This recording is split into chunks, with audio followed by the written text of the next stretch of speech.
Hello, everyone. Welcome back to Shanty Bloom. If you're new here, my name is Chantal, and I welcome you to this live stream of today.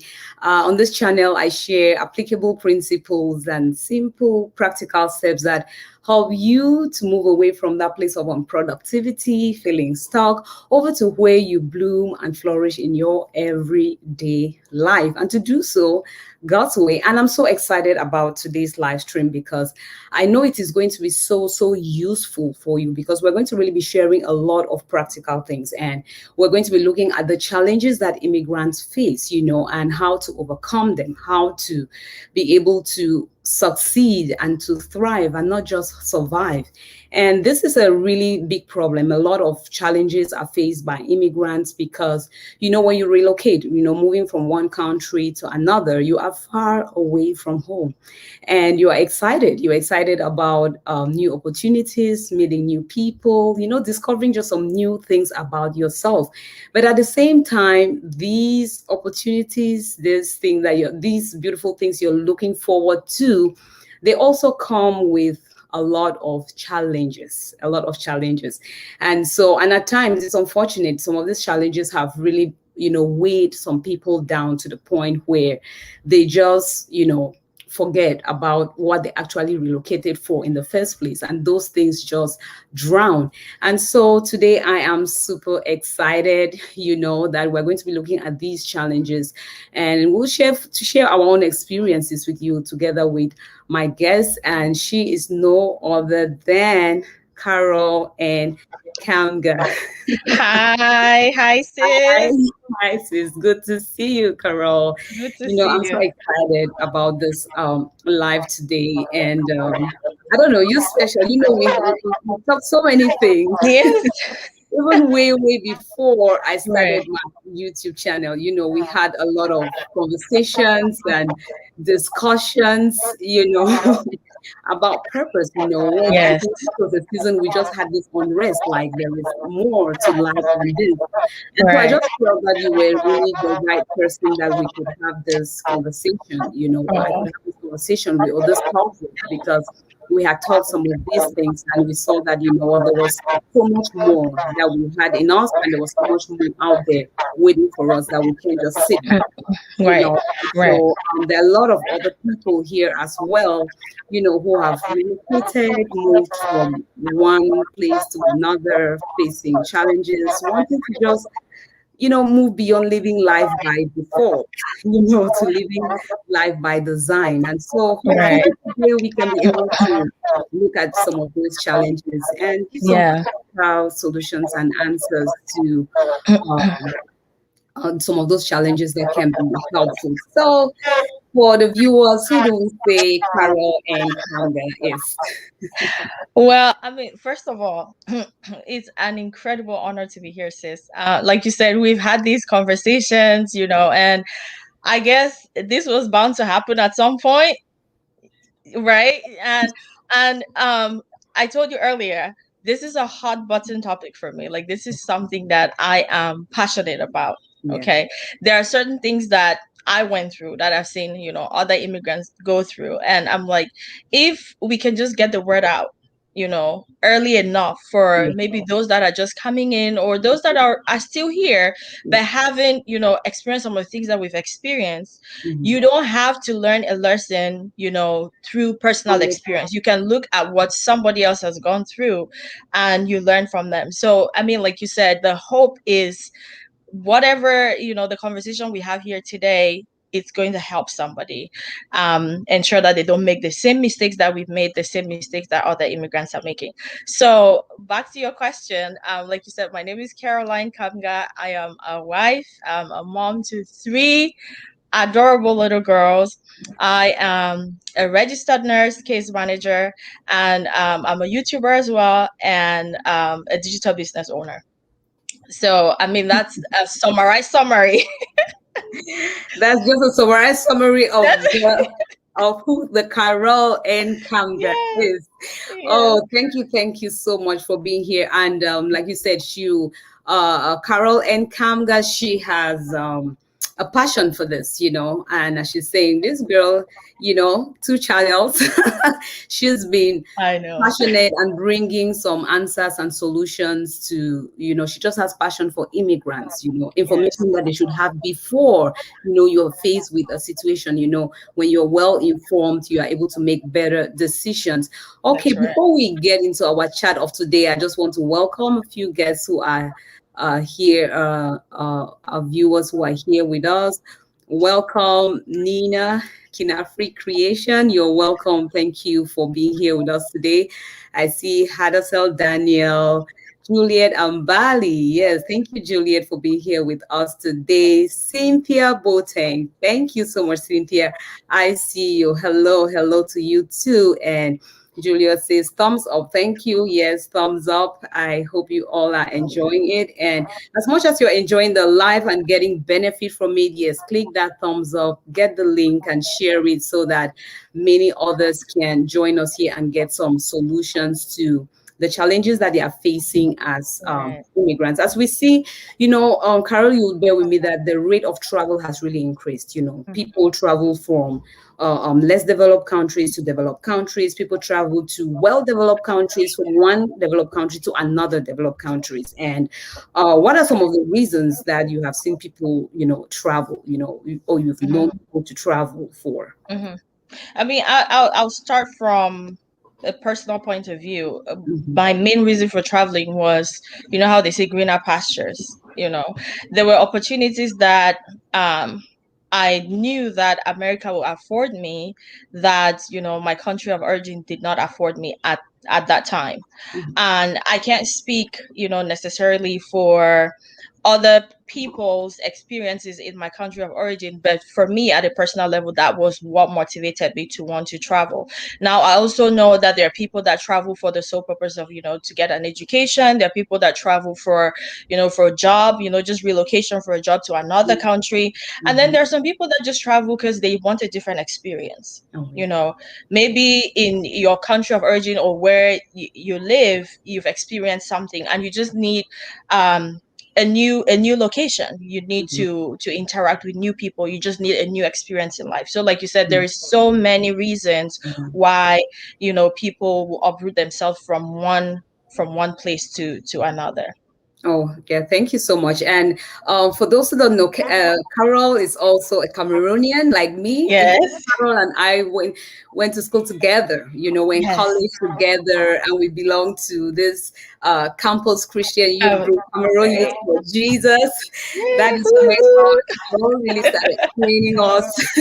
We started learning a lot of, applying the skills that we had and sharpen them and learn Yes. new ones from there. So he's also an immigrant like myself from Cameroon into the United States of America. And I know you who are viewing me, maybe you've traveled from one other African country, maybe to an Asian, country, or maybe to a European country or to the Americas. There's a lot of travel going on, and people travel for those reasons, And same here for me was greener pastures and also love. Yeah.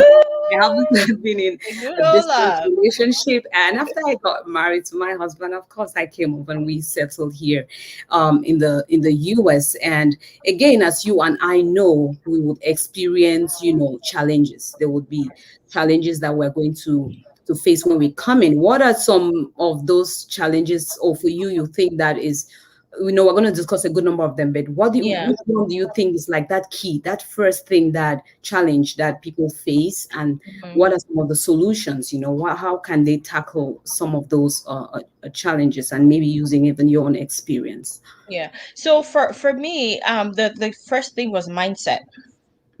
And your mindset is pretty much how you make sense of the world, right? Like it Mhm. influences how you think, how you feel, how you behave in any given situation.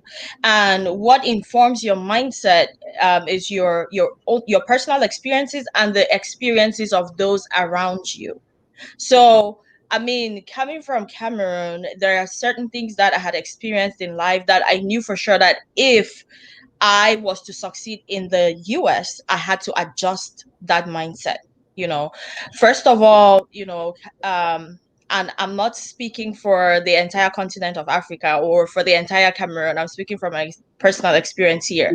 Now, there's a big gap between the rich and the poor in Cameroon. And depending on, where you find yourself, those experiences can kind of limit your sense of belief, or it can limit your mindset in terms of what you think that you're worth, or what you think that you should reach out for in the world, or your expectations of the world in general.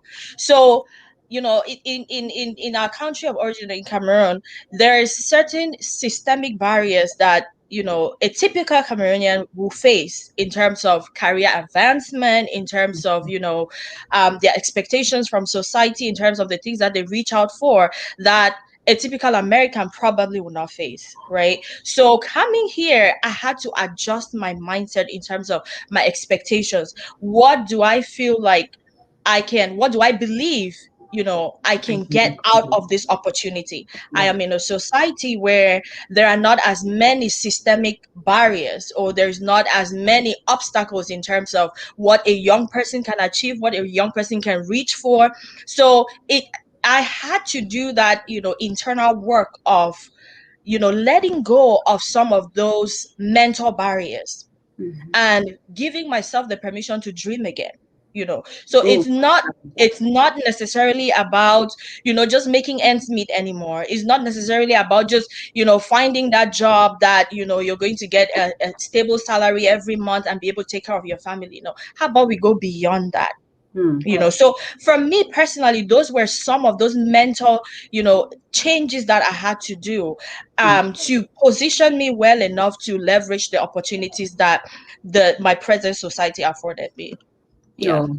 Oh, thank you so much, Carol. You said so much in that. And I really love when you said giving yourself the permission to dream again, or to keep dreaming, or to dream bigger, giving yourself that permission.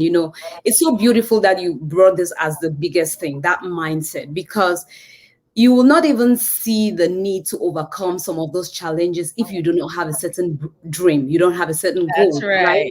Why should I be overcoming these other obstacles, right? If I can just do with the bare minimum, and I'm good, I'm cool with that. And so you limit yourself in a place where you found opportunity to dream big. So it's just like there is this thing they used to say: if you tie a goat on the pole, they've been there for so long, and even after you've untied them, they'll not stay there.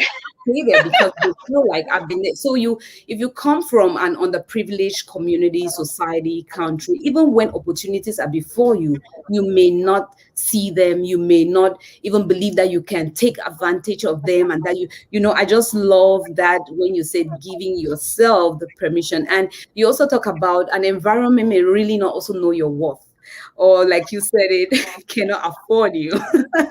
I love that. I love that for your spirit, Carol. And that is not to demean anything anywhere, but it's just the truth about life. Certain locations and things at times can limit the opportunities, and I think that's one of the main reasons for travels, and not necessarily from less developed to developed countries. People travel from one developed country to another because they're just that there are people who have moved to France for fashion, and maybe developed countries because they just feel like that thing is better there. Those opportunities are more there. Like in the US, you hear anybody in the area of music and everything, moving to Nashville.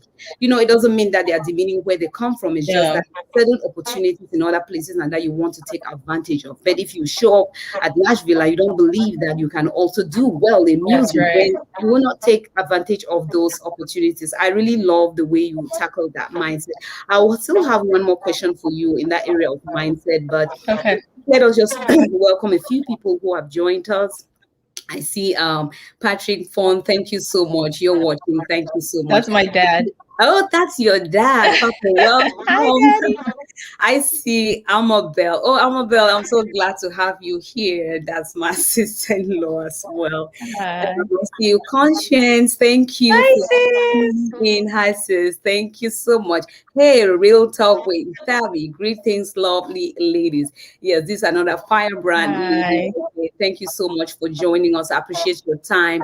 And Cynthia Tokosi. Hi, Cynthia. Yeah, thank you, Cynthia. Hi, welcome, and thank you for joining us here. I hope you get so much value out of this. And thank you for tuning in from South Africa. Hello from Canada, Arlene. Thank you, Arlene. It's an honor to have you here. And I love that spirit, Arlene, letting me know where you're coming in from. Yeah. You know, we're talking about travel here, and so to know where you're from. So as we're going now, before as we go along, please, you can just let me know in the comment section if you are an immigrant, you know, where you are originally from and where you relocated to. That will also be nice. Who knows? You maybe see somebody in the comments and you know, who knows where you're coming from or you have joined. So thank you all so much for being here. So talking about mindset, like you were talking about changing our mindset. What about somebody who feels like, well, I just relocated from, I'm not necessarily coming from a less developed or place. You know, what kind of mindset change can they have? Just they may move from another well-developed country where they were free to another very free country. You know, Mhm. do they also face mindset issues, or is it not a challenge for them as well? I mean, I think every change, and change is not a bad thing. I Mhm. say that a lot. Change is not a bad thing. Every change comes with it a requirement to adjust your mindset. Mm. And adjusting your mindset will also help with your expectations. You know, that relocation, why are you relocating? And Yeah. Number the one. the environment where you find yourself, what are you expecting to get Mhm. from that environment? Because your expectation places a demand, you know, and you have to know exactly what is taking you there, you know, what are the opportunities for you in that place. And that is the perspective from where like you start adjusting your mindset, like, okay, now I see that these things are possible in this place. And one of the things that I say quite a bit as well is we need to believe that we're enough, especially as children of God. We need to believe that we're enough. There are certain levels, certain echelons that are not for a special kind of people. You Mm. know, so even if you're moving from a developed country to another developed country, understanding within yourself that in God you are enough. Mm. Okay. And that thing that you're aspiring, that thing that you're looking forward to experiencing or achieving in that new location, it's possible for you.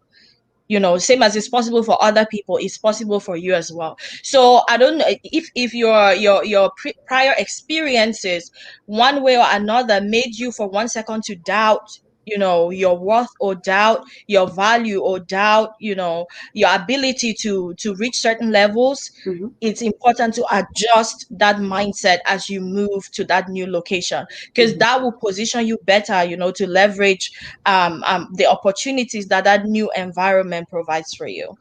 Oh, Yeah. thank you so much, Carol. So you know, so all mindset. So we can do all things through Christ who strengthens us. And if you have been really following my videos, you'll see that I talk a lot about us moving away from that place of feeling self-sufficient. Because when you start to feel like I can do it all by myself, then your weaknesses suddenly just show up. Your Mhm. limitations suddenly just stand in front of you, and it's so big, you know. Yeah. You and I sitting here, Carol, we can at times we are quick to list all our weaknesses. Like if you ask me, I can give you a million right now. And maybe if you ask me for my strength, I may be like, you know. So when you are self-sufficient, those things will always just pop up in front of you. That's right. When I share more about self-confidence, and that confidence is not even in ourselves, but in the one who carries us, which is what you have said That's so right. beautifully, the one who holds my future.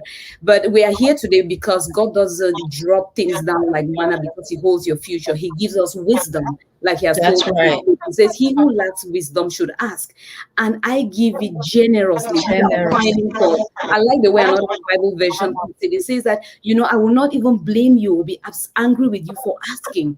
And that's why we are here in this live stream, because we want to share from each other's experience, get that Right.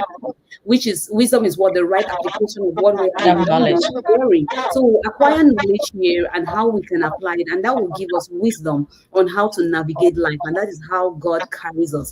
And when we That's are, right. we know that He is strong. So thank you so much, Carol, for making us understand that we have to change that limiting mindset. I want to talk to any of you immigrants who are moving from, especially less developed countries into developed countries. I want to tell you today that you can dream. Just because you moved away from home does not limit your dream. Absolutely. I just celebrated my 1 year on YouTube, and I shared with you. Yes, my 1 year, and I was sharing some life lessons, and I said that one of the things that I really thank God for, in all of those lessons was that the very first lesson I learned was that I had to start desiring more, which is something that I said it starts with a desire. When you desire, you will seek clarity. Right. I want to know clarity, and when you find clarity, it starts with a desire. Else, you will not take action. You will not be seeking clarity of what more is out there. So let us desire for more. And when we say more, people always think about vanity. People's minds start going to vain things. Why should we be all into all this? He came that we may have life and have it more abundantly. Oh, yes. Your life has to overflow to others. Your life has to overflow to others. Your That's life, right. and finances is one of the many things about your life. If you can have peace, you can share peace. That's the biggest thing today. They said, I have this shirt that says that peace is the new rich. Oh, yes. Peace is what you want, to have peace that it overflows. You want Yes. to have joy that overflows to others. Right. So I love this point that you brought up, Carol, about, our mindsets, and a few other people joined us. Yeah, Edwin Jila, Carol, you know who that is. Oh, somebody's Welcome, sweetheart. baby. Good to see you here today. And we have Real Talk from Tavi says she's from South Africa and she's representing South Africa. Yay. Yeah, Kinafri Creation says US from Cameroon. Woo-hoo, Cameroonians. Yes, let's go. Yay. And I have hello, Sister Shanta. Oh, you're not late, girl. We are still just beginning. It's going to be hot in the house. So Yes. welcome. And she says hello to everyone as well. So Effa Egbe, thank you for coming in, sister. If you can just let us know if you are an immigrant, and if yes, where are you from and where are you presently relocated? We have Juliet Ama. Yeah, Mirabelle will be from Hi, Cincinnati. Mirabelle. Welcome. Thank you so much for joining us live. Eva says she's representing Nigeria. Nice. Yes, welcome, welcome. Yeah, don't worry. We're gonna have some cool things that we're gonna do here from all over the places where we come from. I appreciate you all being here this evening, taking the time to be here. Okay, let's what I want to ask is that, mindset is one other thing that people who have taken that time and have finally gone through that mindset change. If you're here, it means that you're probably already at that stage where you're beginning to think like, hey, there's more. I can't just be an immigrant. But when you have already changed your mind and you want to start pursuing life and dreaming big and pursuing it, we can't deny it. There are just some obstacles you will face. If we can face them in our own homeland, like if your comfort zone still gives you, pokes you here, Right. one more of when you go to a strange land. So somebody may say, look, Carol, I already have that mindset change. I'm dreaming big. I believe that there is more to me than this, but I'm faced with XYZ challenges. How do I overcome them? What do you think are some of those key challenges that are universal? Again, I understand that these challenges will differ depending on the reason for the relocation, depending Yes. where you relocated from. If you're living from one developed country to another, your challenges may not be like somebody living from a less developed country to a developed country, or somebody living from a developed country to a less developed country. Right. Challenges are very different, but we would agree that there are some challenges that are kind of almost universal when people emigrate, or even migrate, moving from a state to Right. another. Yeah, what are some of those challenges, and what do you think you can say about those? I'll start with one that I feel like cuts across the board. It doesn't matter where you moved from or where you relocated from. the language barrier. And I'll talk about language barrier kind of twofold. First of all, the accent. Um, we all have an accent, right? And accent pretty much is just your distinctive mode of pronunciation, and that is specific to a particular group of people, a particular country. And in certain countries you even have like different accents depending on your village that you come from. There's a peculiar accent that you have. And the reason why I wanted to say that right at the beginning is the fact that when you, as immigrants, the ones that maybe you move from a developing country to a developed country, there is that tendency to feel inferior about your accent, and so it's almost like there's a pressure on you to completely disavow your accent, and then you take up a brand new accent. So first of all, there is nothing wrong with having an accent. Americans have an accent, the British have an accent. If an American goes to Cameroon, their accent will stand out. Yeah. And wherever you move to, your accent is going to be the inferior accent, right? Like that's the normal thing. I So like the first of all, British. have that expectation, have that at the back of your mind, that your accent is not inferior. It makes you unique. Now, that being said, you want to be able to communicate, right?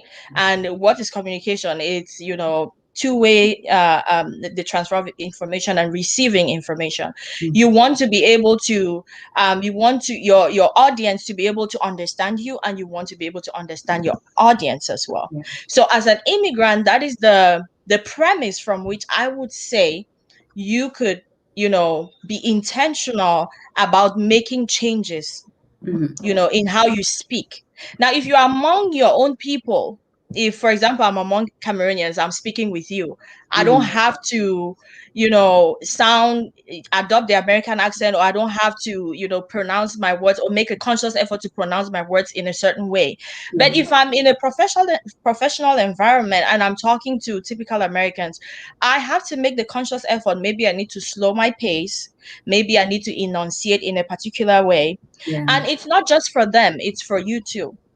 Because I'll give you an example. When I just arrived, one of the first jobs that I did was as a customer service rep for a phone company, right? Now, mind you, nobody just sits in their home and calls if the phone company for fun, right? The average person that calls is because they're frustrated about something, be it their bill or be it their phone plan. Or so imagine somebody calling on the phone, and then I am brand new in America at that point, so my accent is as raw and authentic as as they come, so they can't understand me, and they're even doubting that I'm in the US. Yeah. And at that point, I stayed in Pocatello, Idaho, and I did not even know that there are a lot of Americans that don't know the name Pocatello. So when they're like, "Where are you? Where are you answering this call from?" And I'm in Pocatello. So you're not in the U.S. I'm in the U.S. They're like, "No, there's no way you can be from the U.S." So needless to say, my first couple of weeks at that job were very stressful. Like I would go home, some days in tears. I'm like, why are these people so mean to me? They don't even know me, But we just were not able to communicate. And I had quite a few of the callers be like, speak in English. I'm like, I'm speaking English. I'm speaking English. It just may not sound like the English version of English you're speaking, but I'm speaking English. So I had to be intentional. And I ended up doing that job for about 2 years. I had to be intentional, with learning the way that Americans pronounce certain words, especially pertaining to my job, right? I had to work on my introduction. Because now, one thing with customer service is right off the bat, if the person is frustrated at you, there is a high chance that they're going to stay frustrated till the end of the call. So you want to make sure that your intro, it's in a certain way that they don't get more frustrated. It's going to work better for you, and it's going to work better for them. So I had to make a conscious effort on working on my pronunciations. Does that mean I completely abandoned my Cameroonian? You can still hear my Cameroonian accent, so it's still there, alive and well. But I had to make those changes to help with my communication and to help with their communication as well. So I mean, that's what I'm going to say about the accent piece of it. And then if you the country that you've relocated to, if the language that is spoken in that country is not your first language, you have to be intentional about, making changes, even as simple as even in the movies that you watch, in the documentaries that you watch, seek out information on the internet in that language. Practice. If you're a student and you're living with a roommate that is from that country, tell them to speak to you primarily in that language, and to feel free to correct you when you make errors, in the way you speak that language. Just little changes like that definitely go a long way and will even improve your own confidence in speaking that language. I know how they say practice makes progress. Before you know it, like just those conscious steps, those conscious efforts, you start, being better at that language. So yeah, language barrier is a big one. Yeah, thank you so much, Carol, for these beautiful tips about language and really pointing out that it's really a challenge and why we should see the need to work on that challenge. And I say that Yes. because, and I love the way you brought it up, because many times people will be like, why should I learn the language? And then especially when it comes to accent, why should I change my accent? If they Yeah. feel like I embrace my culture. I'm proud of where I come from, and so I should not work on my accent. And then again, I love the way you put it. You are not trying to be ashamed of where you come from, because that will not only go through your accent, it will even go through your body language and through Oh everything. yeah. It will show that you are just trying so hard to not be yourself. Right. But like you said, it could be as simple as just trying to speak maybe slow, a little bit slower, Yes. your speed, and just in a way that you should communicate. Because at the end of the day, like you've shared your experience, if somebody cannot hear you, then they become frustrated. And when you That's were right. you remember a comment somebody made on my video last week talking about some of those challenges. This is Mercy in your heart. She said, language barrier was a big deal for me when I immigrated here in Germany. I felt intimidated and I even thought that they were not nice people until I changed my mindset and learned the language. Culture shock is another great point. I just felt Yes. like this comment, there were quite a few comments that I noted I may read it within the live. And she just had a different perspective. These are mean people. And then imagine where you've moved to. Maybe that's where you will work, that's where you will live, and you suddenly Right. these people are mean. It can really affect you emotionally, Yeah. psychologically, and everything.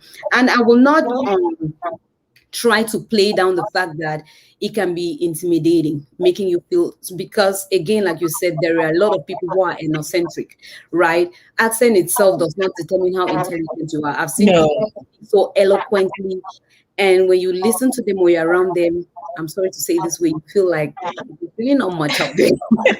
But then you see someone You're trying not to talking wake sense. up.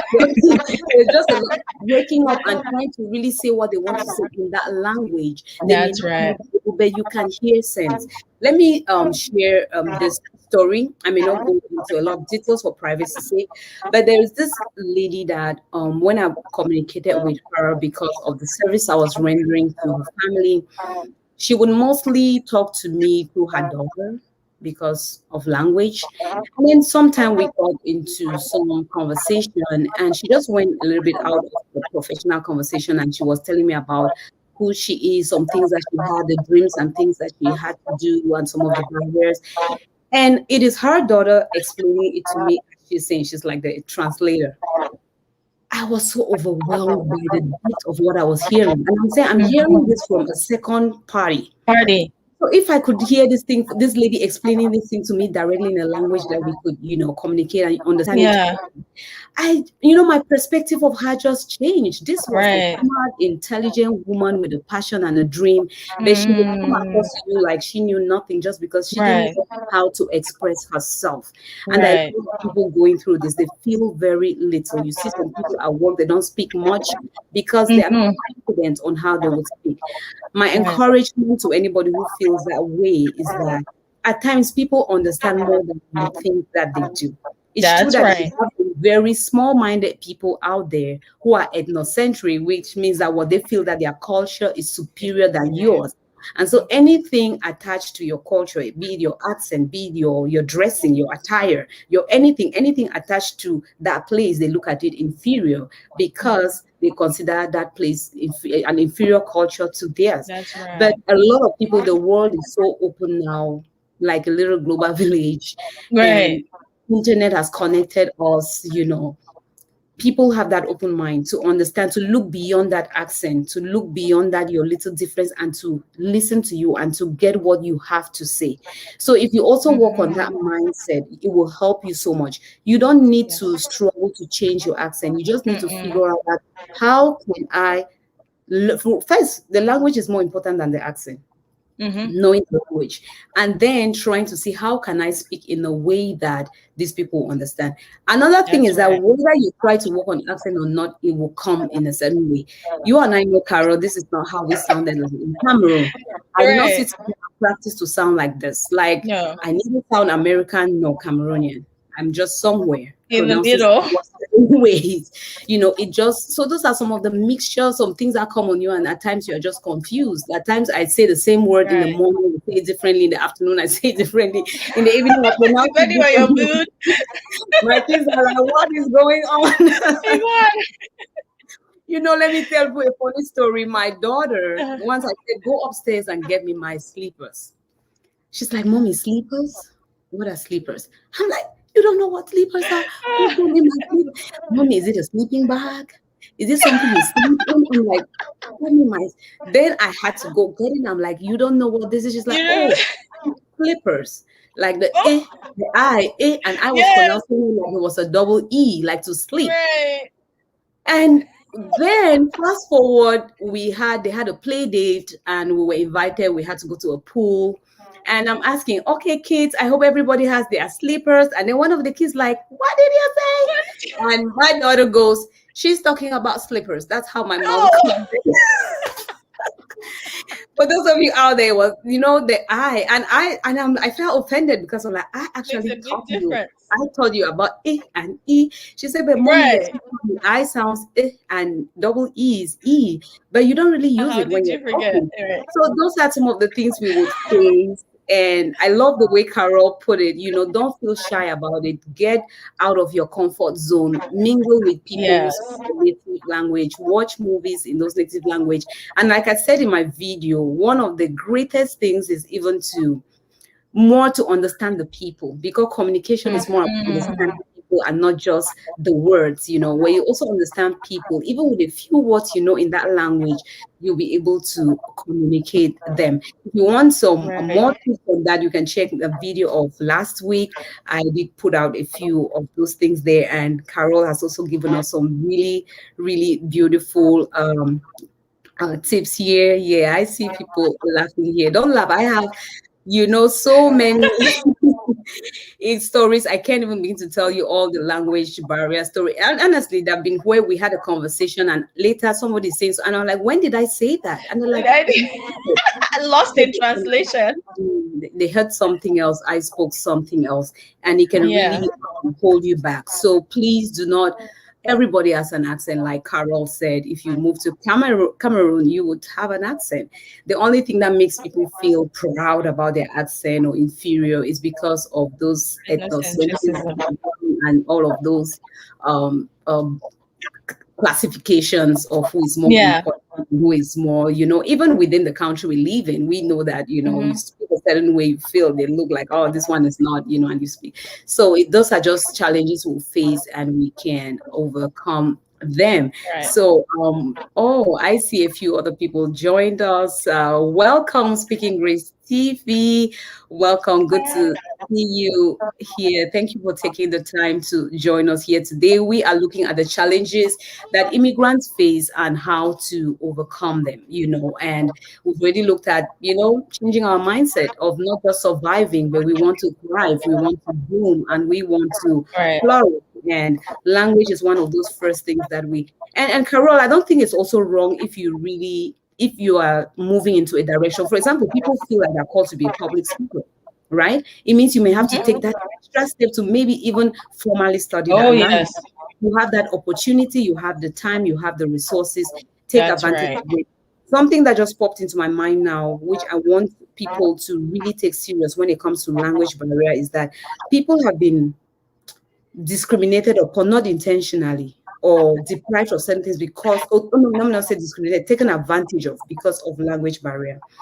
Like you said, you can call and argue out a bill, argue out Mhm. something, but when you don't even know how to express that, when you don't even know how to read a paper and Yeah, ask, what is this here, why is this here, before signing, you can right. sign things that you don't know what you're signing. You may not be able to You can find find out yourself in trouble. information. You know how important information is in this day and time. When you move into a new place, you Right, need information, but information is either spoken, is written, and it has a language. And so right. it's important that we should overcome these challenges. So please do not feel reluctant to go through that. So yeah, I know we have a lot here to say. What are some of the other challenges that you think are also key for us to that affect us, and explain to us Yeah. how does it affect our lives? Because at times some people are not even aware that it's a challenge. How does it affect Oh their life, yeah. and how can they overcome it? Yeah. So the next one I want to talk about is culture shock, but we already talked about certain aspects of the culture shock, Mhm. that sometimes unintended pressure that Mhm. society puts on you or that you put on yourself to want to conform, to um the way people behave, the way people dress, the way, and we already talked about the language piece of it, in your new environment. And also connected to culture shock was sometimes we need to understand that when you're in the new environment, like almost everything changes, even like their food, their and food was a big one for me. Let me just say that right off the bat. Food, Also, I you're a foodie. struggled. You're a foodie. I see. Yes, I'm a foodie. I'm an African foodie specifically. So I really struggled with the taste and with the flavor of American food. And I know a lot of other immigrants will also identify with that. And what I realized that I was doing is I was spending a lot of money on African food because you guys, African food is not cheap, right? Like in the US especially, African food Mhm. is not cheap. So I had to make a conscious effort, to what's the word, be a little bit more adventurous with my taste buds, or with my palate. So intentionally seeking out aspects of maybe American cuisine that I could try out. Some did not work, but at least some worked, and I did not have to keep spending, all the money that I was spending initially on African food. So just having that at the back of your mind too, as an immigrant, if you're planning to move to another country, if you're already in that country and you find yourself struggling with their food, just try it out. And one of the things I really struggled with was with cheese. I could not understand American obsession with cheese. I'm like, this thing is not sweet, it's not sour, it's just there. Like, what is it? What is it about this thing? So I had to find other things that maybe one way or another, the flavor, it was a little bit connected to, the flavor of the food that I was used to. And the good thing about America is, and I'm not just focused on America, I'm just giving you an example. So wherever you are as well, you could look at some of those things. Most countries are becoming a melting pot.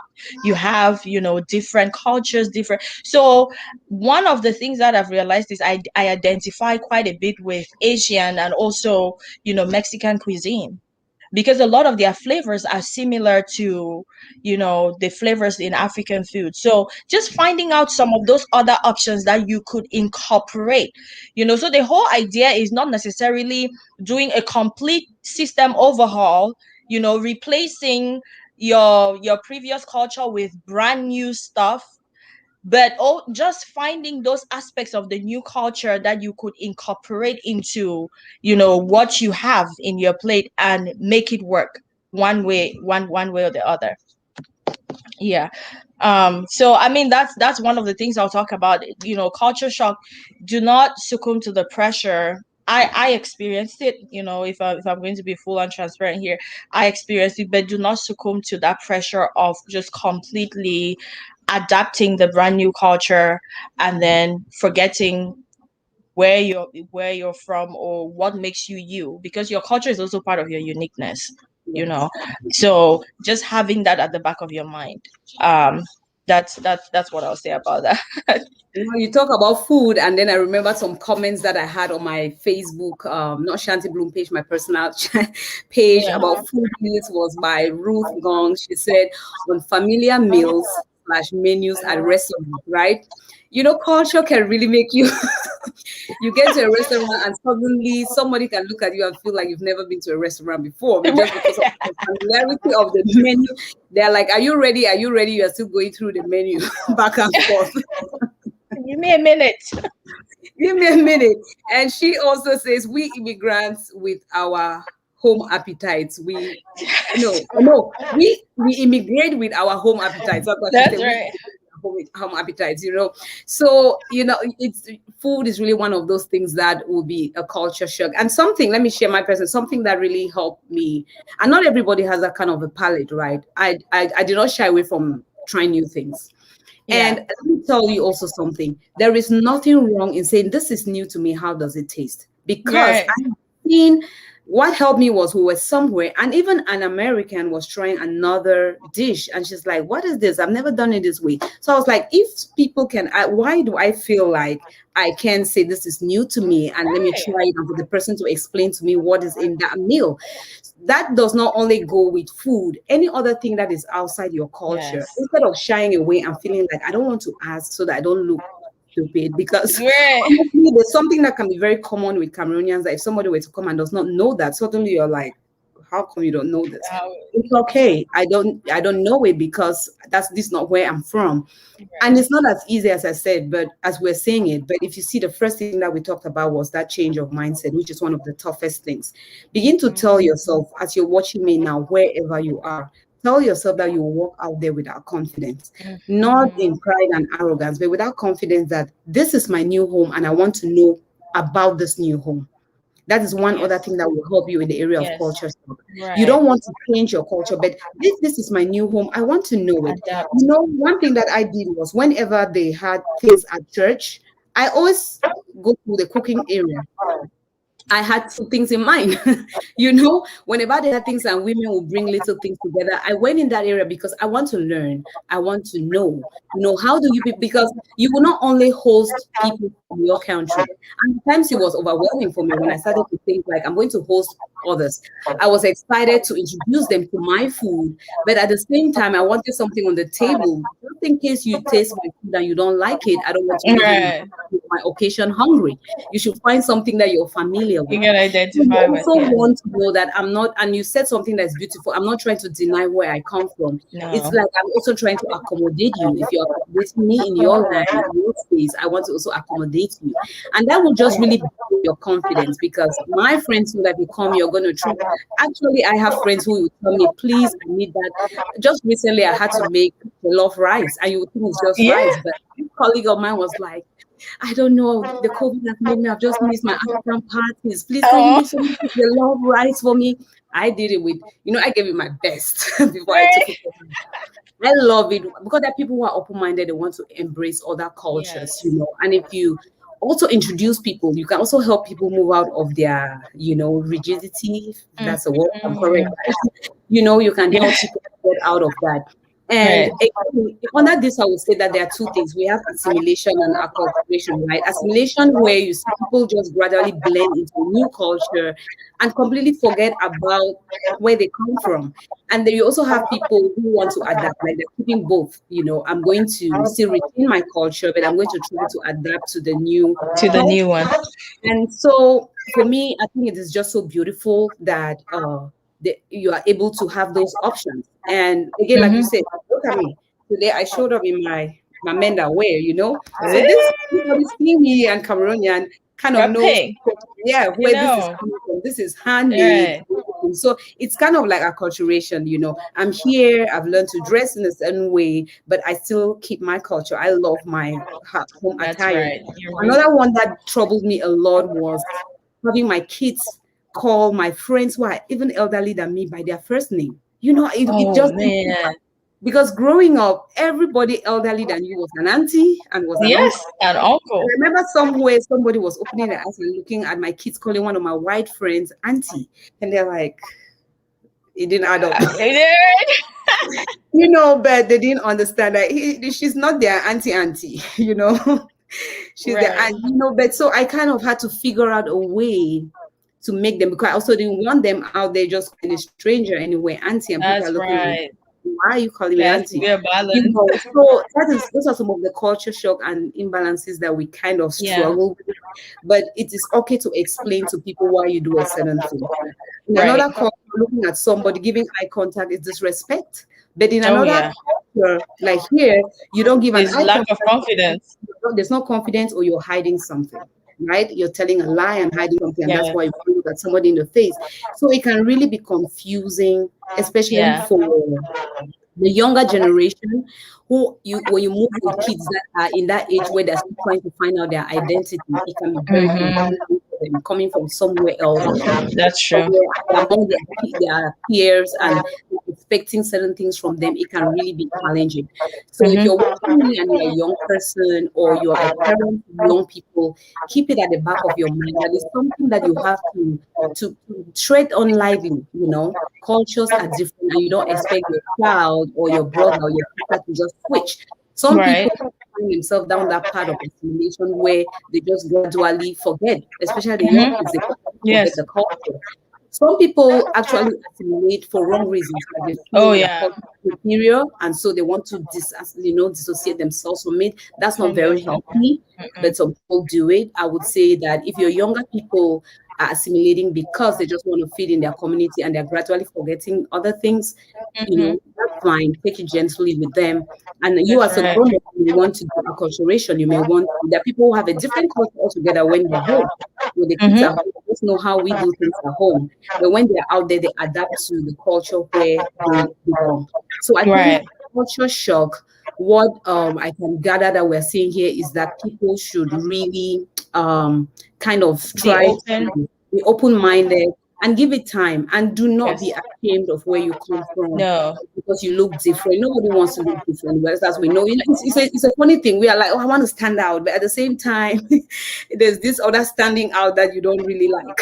Yeah. So, Yeah. but if you Mm-hmm. just have Strike a balance. keep the right mindset and everything, Yeah.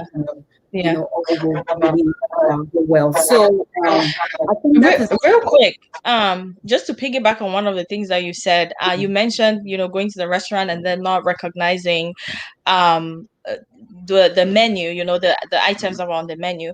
And it just reminded me of something too, which was a big culture shock for me. Mhm, Now, especially if you're in the US, but I'm assuming that even in other developed countries is mhm, similar.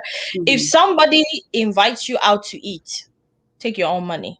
mhm. If somebody tells you let's go eat, they're not saying I'm going to go buy you food, or I'm going to they're not saying I'm going to go pay for your food. They're just saying most likely, I just want to hang out with you. I want to, spend Yeah, time with yeah. you. Let's go eat together. You pay your own, I pay my own. Now, if you go there and the waiter comes at the end of your meal and says one bill or two bills, and the person says one bill, beautiful surprise. That's good.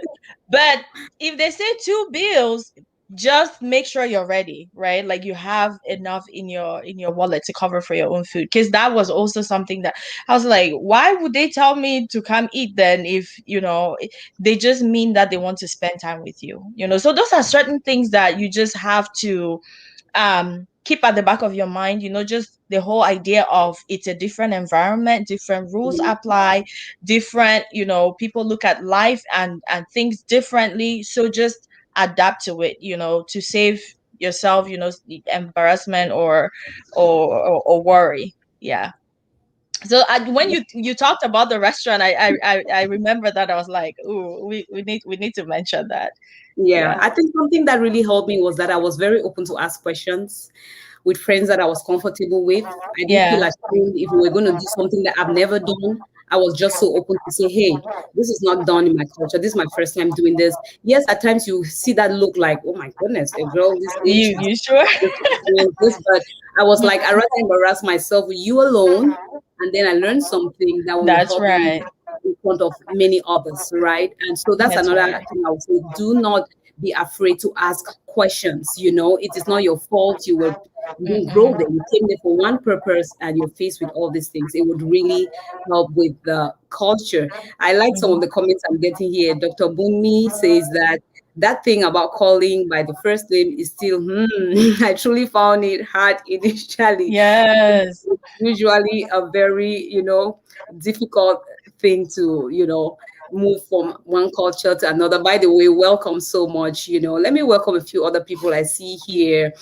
People's Choice, People Chosen by Grace, me too. Oh, yeah, she's agreeing with Dr. Bumi. Thank you. Welcome so much. I see you. Welcome to the live show. I'm glad to have you all here, and I hope that you're getting something out of it. Even if, as we're going on, if you have a question or you're sharing some of your beautiful experiences, I'm glad I'm seeing a lot of it here, and I'll pop it on the screen. If there's a question for us, yes, we are going to gladly, answer those questions. Yes, Carol. One other challenge I would really want you to talk about, which we may overlook, is the issue of status. That's something we cannot also Mhm. overlook. A lot of people are limited to resources, not just because of the language and culture, but they face limitation to the resources. So they cannot really fully accomplish that which they went to that place to do because of having the right status and maintaining it. What is it that you would like to say about that? Mhm. So, just right off the bat, try as much as possible not to let your status lapse. Yeah. Try as much as possible not to go out of status, because it becomes a whole different ball game. You're opening a completely different kind of worms when you're out of status in any country. In any country, if you go into the country as an F1, as is, for example, in the US, F1 is student visa status. Make sure you do your research. You don't have the expectation that they're going to tell you, oh, the rights and privileges pertaining to an F1 visa status. No, like, take it upon yourself to do your own research, understand the deadlines, understand the timelines, understand what the stipulations of the F1 visa type. Mhm. Are you allowed to work? What number of hours are you allowed to work? Are you only supposed to work on campus? Are you supposed to work off campus? Make sure that you are sticking to those rules and regulations, because if you are the person that maybe just came, it's coming as a student, and your intention is to go back after you're done with school. Okay, all good and fine, but still you have to make sure that like the times and the deadlines. If you need to renew your visa, you need to renew anything, just stay on top of it. But if you have at the back of your mind, if there's any thought that, okay, eventually you plan to change visa status, maybe eventually work here, become a permanent resident, make sure that you're sticking to whatever it is the guidelines are. Mhm. Because when you eventually apply for a change of status, USCIS in the US, for example, they're not going to ask you, oh, did they tell you that you're supposed to do this and did you do it? No, they're just going to ask you, did you do this or did you not do it? So do that, your own due diligence, and carry out your own research. Make sure you're staying on top of it, and don't wait till you're close to the deadline. If your visa is about to expire, if your status is about to lapse, don't wait till you're getting close to the deadline. Always stay ahead of these things. It saves you a whole lot of stress, because you have so many people who, for one reason or the other, you know these things lapse, and then you start figuring out, what are my options? You want to save yourself that trouble, right? You want to save yourself that trouble. You stay on top of it. Stay in communication with the international office as well if you're a student. And if you're not a student, there is so much information online. There is so much information. The website of the immigration department of whatever country you're in the US, the USCIS website, that is your surest source of information, because there are some other websites out there too, but you don't know how often they update their information. And you know how immigration laws are. Sometimes it depends on who is in office, who the president is. Things Mhm. change. So if you are not a citizen of the country where you relocated to, make sure that you're staying on top of these things and you're mindful of, you know, your rights, your privileges, you know, the deadlines on when you need to change things. That way you're 10 steps ahead, even if possible. And one of the things sometimes, you know, as an average immigrant, I know there's some immigrants that don't face, you know, the same issues that some of us face. Mhm. But for me personally, it was finances, right? Mhm. And, you know, changing status, it costs a lot of money. But we're talking about a priority here, right? You're looking at your long-term goals. What is my long-term goals? I want to be able to work in this country. My long-term goal is I want to be able to maybe eventually be a citizen of this country, be able to be financially independent at some point.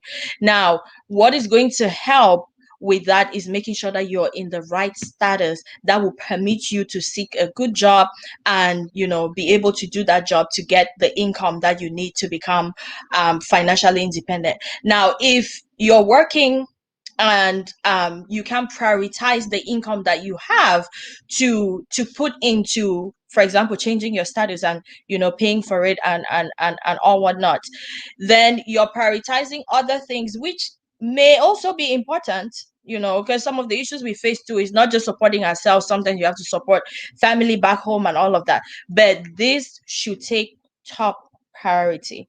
If you are an F1 student and, you know, maybe after you graduate as a student, you're able to find a job, and, you know, they you have your OPT or you have your work permit at some point. What do you need to do? Eventually you're thinking of getting a green card. You qualify as a green card holder. What do you need to do financially and otherwise to help you get that status as a permanent resident? So just having all of these at the back of your mind and planning accordingly, because planning is key.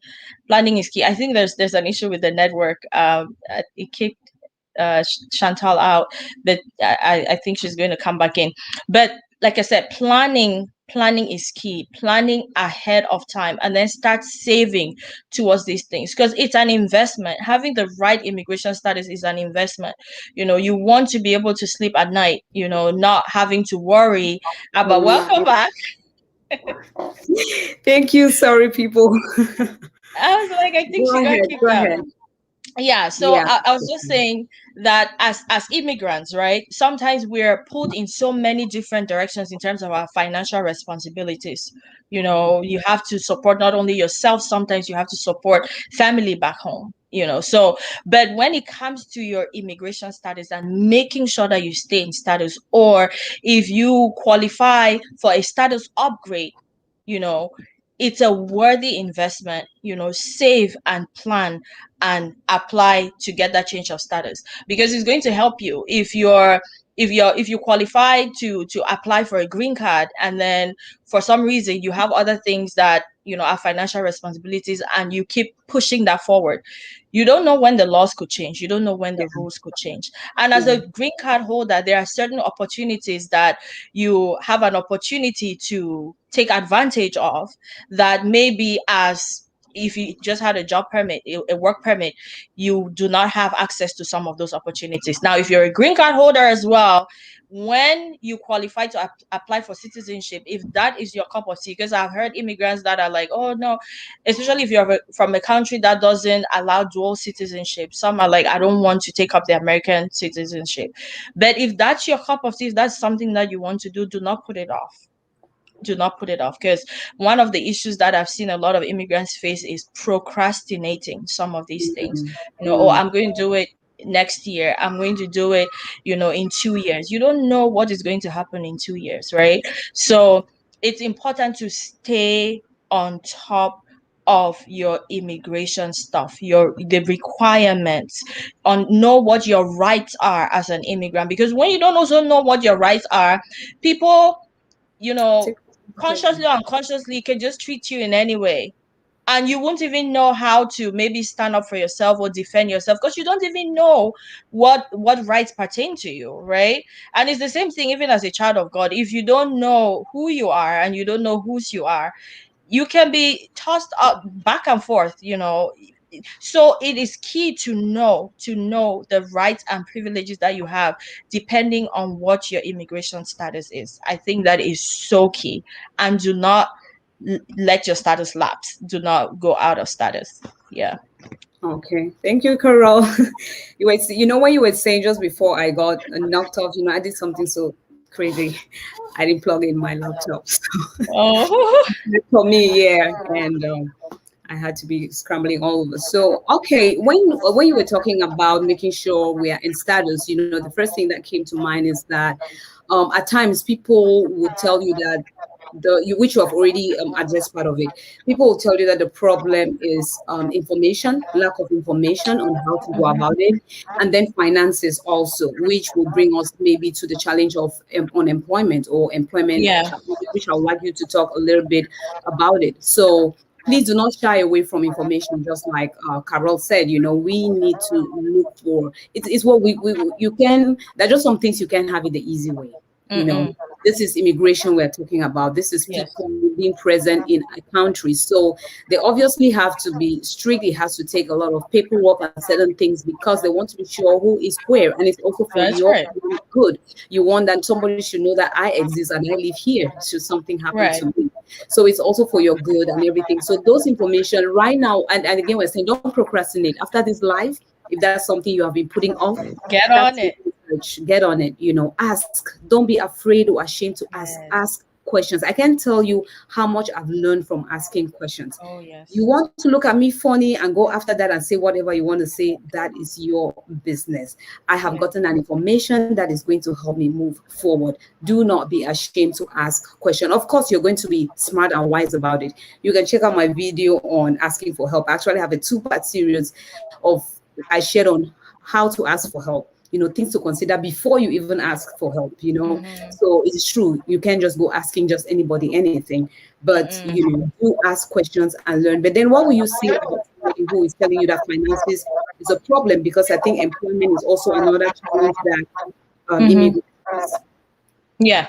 So I mean, like one of the first things I said was when you arrive in the country that you're going to, make sure that you understand the rights and the privilege that are accorded to you depending on your immigration status, right?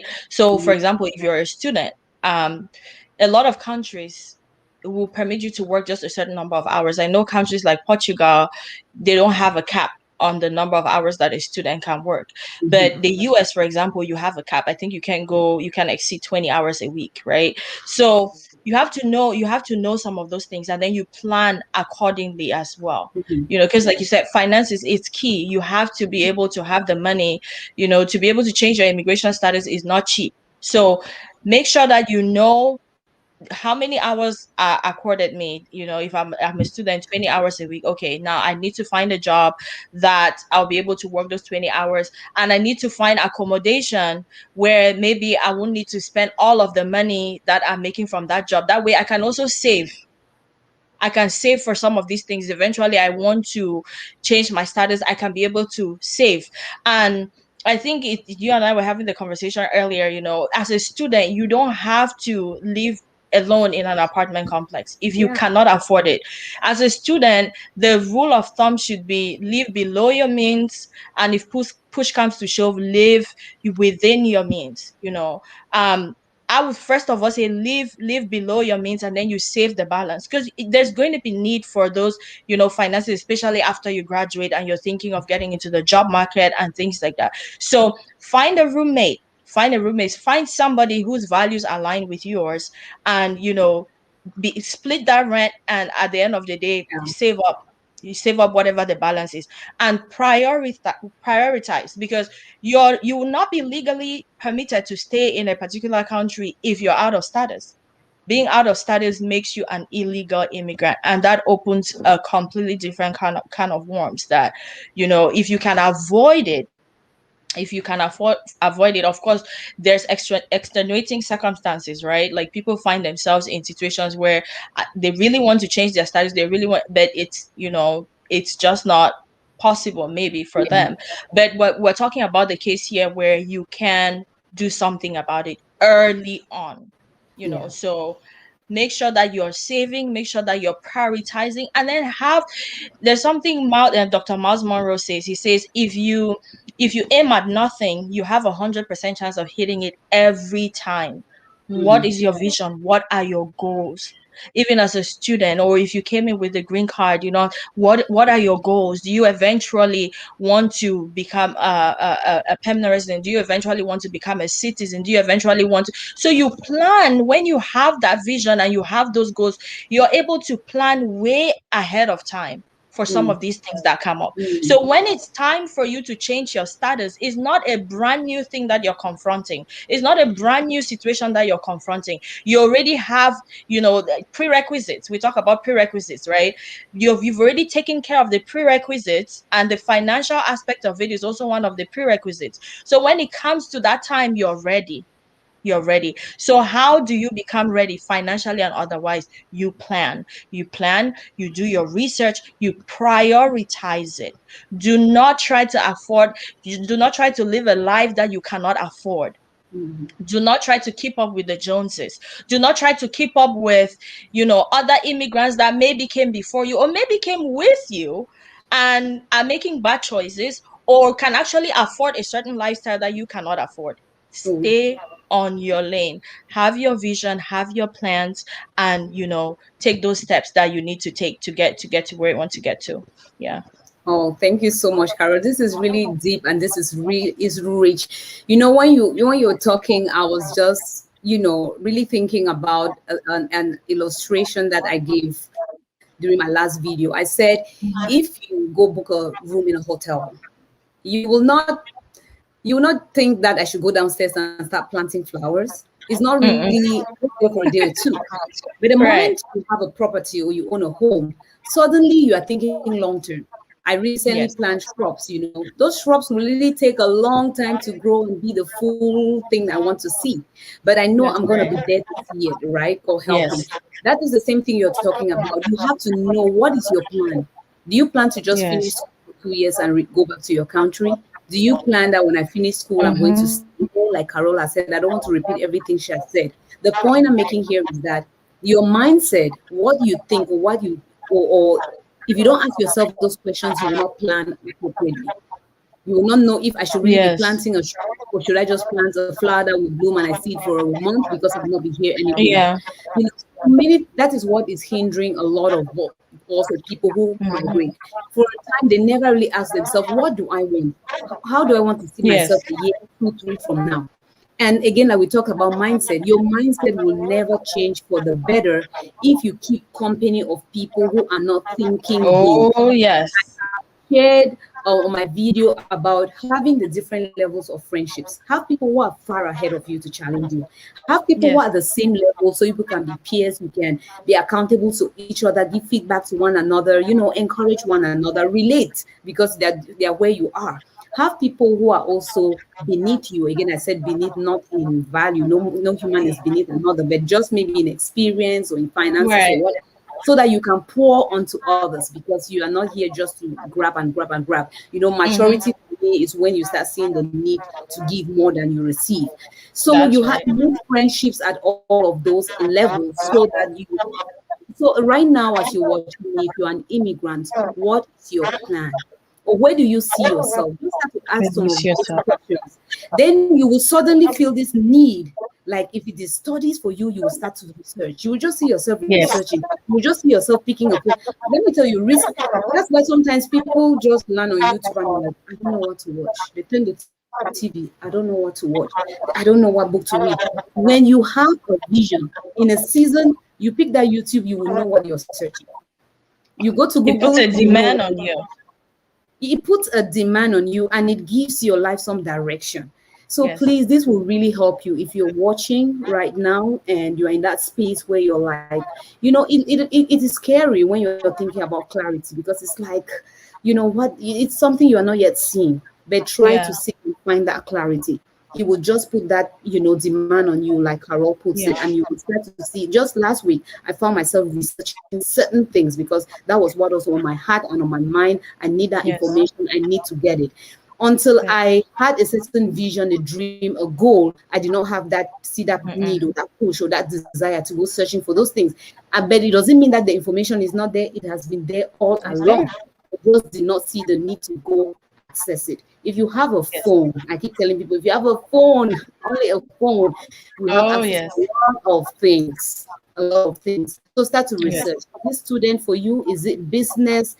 Are you getting into music? Are you getting into modeling? Are you getting into whatever area? Trust me, anything Mm-hmm. you Google, you will You you will find get it. information, Yeah. and it may reflect, and then talk to Mm-hmm. people who you think are the right people to give you the right information. If you keep That's right. hanging around people who are just trying to keep up with the Joneses, and you will just find yourself wasting time, money. And I shared a video on how to save on a low budget. Sometimes it takes some drastic measures that if you are not Oh, intentional, yeah. you'll be like, why am I going this extra mile just to save $5? Mm-hmm. But if you know where you're going for that little That's season, right. you know what you want to accomplish. While others Yeah. are looking at you cheap, you know what you're going to accomplish, right? You may look as you Right. are some steps behind, but you're going to overtake. So Mm-hmm.